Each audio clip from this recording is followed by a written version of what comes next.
এবারে জানাবো metal presence কৃষি সংবাদ সুজলা সুফলা।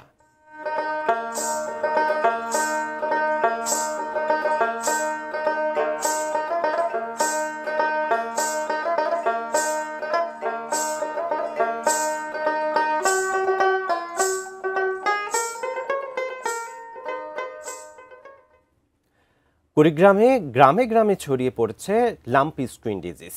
ভাইরাসজনিত এই রোগে আক্রান্ত হচ্ছে গরু মহিষ। কয়েক বছর ধরে এই রোগের সংক্রমণ দেখা গেলেও এবছর মহামারীর পরিস্থিতি। কুড়িগ্রাম প্রতিনিধি মনোয়ার হোসেন লিটনের তথ্য ছবি নিয়ে ডেস্ক রিপোর্ট। কুড়িগ্রাম সদর উপজেলার জোত গোবর্ধন এলাকার রহিমা বেগম। স্বামী মৃত্যুর পর 5 সন্তানের দায়িত্ব তার কাঁধে। প্রায় 30 বছর ধরে গবাদি পশু লালন পালন করে বিক্রি করাই তার একমাত্র আয়ের উৎস। তার 5টি গরু লাম্পি স্কিন ডিজিজে আক্রান্ত হয়। গ্রাম্য ডাক্তারের পরামর্শে প্রায় 80,000 টাকা খরচ করেও রক্ষা করা যায়নি একটিও। 5টি গরু হারিয়ে নিঃস্ব এই কৃষানি। এখন আমার গরু না থাকি আমার সংসার ঘুরে মুড়ে এখন আমি চলতে আর পারি না। এখন আমি কি করি খাই। শুধু রহিমাই নন, ওই এলাকার আলম, রঞ্জুমিয়া ও ইলিয়াসের গরু মারা গেছে লাম্পি ডিজিজে।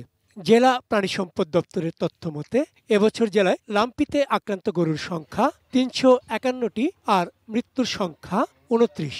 বাস্তবে এ সংখ্যা আরো বেশি। কিছু করে ভাঙ নাই গরুর জন্য, গন্ধতে যাবার ভাঙ না, কোনো মতে নিকেশবদ্ধ করিয়ে গরুর যত্ন করুন। এই যুগে এই রোগটা নতুন ভাবে আছে, তা কিন্তু এই রোগটার ওষুধ পাওয়া যায় না।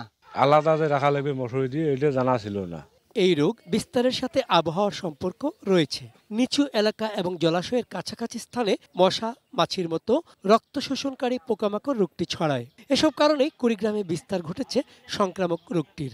দ্রুত ছড়িয়ে পড়ছে একটি পশু থেকে আরেকটিতে।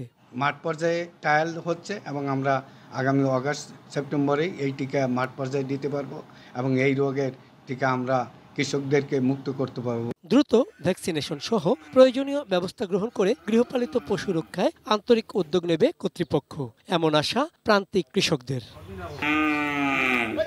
চন্দন পাল, ডেস্ক রিপোর্ট, এটিএন নিউজ।